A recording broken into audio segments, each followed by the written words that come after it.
Magandang araw sa lahat, welcome po ulit dito sa atin channel ang Showpol.ph. Maraming salamat sa lahat ng nag-subscribe indeed. Punta tayo sa atin viral SOCMED for today, May 6, 2026.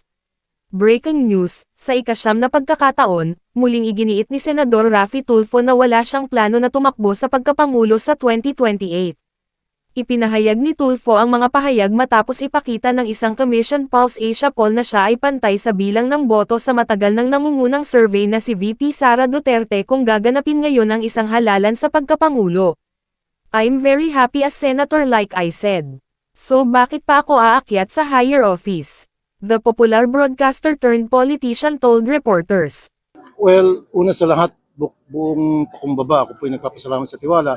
Pero I said it before and I'm going to say it again, wala pa akong balak na tumakbo as president sa 2028. However, I believe I'm doing very well as senator and I can do a lot more as senator. Therefore, maasahan niyo, re-electionist ako sa 2028. Even if mataas ang number niyo sa survey, that will not change your mind, sir? No. Bakit po? Bakit, sir?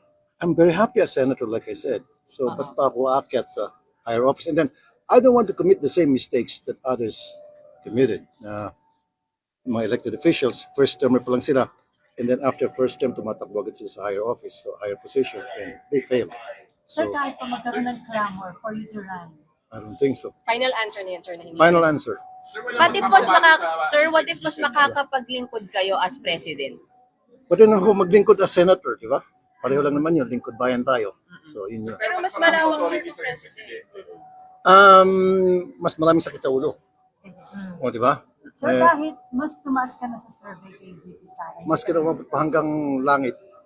Talagang hindi. Marami naman dyan eh. O, nandiyan naman si Mayor Lenny, si Sen Risa, si Sen Bam, si dating Senador Trillanes, nandiyan si Sen John Vic, Sec Vince, sino pa, General Torre, Mayor Magalong, so many people. If not president, what if katandem? I'm sorry? What if not president, what if kunin kayong katandem as VP? Hindi rin.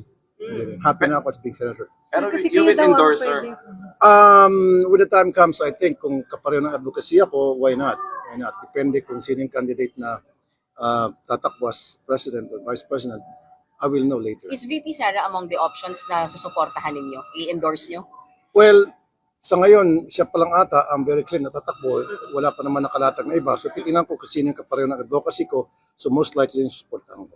At yan ang ating latest viral SOCMED update for today. Paki-like at share ang video at huwag kalimutan mag-subscribe. I-click ang notification bell for more viral SOCMED updates at suportahan po ang ating Facebook page. Maraming salamat sa lahat ng nag-subscribe indeed. Magandang buhay sa lahat. Shukran.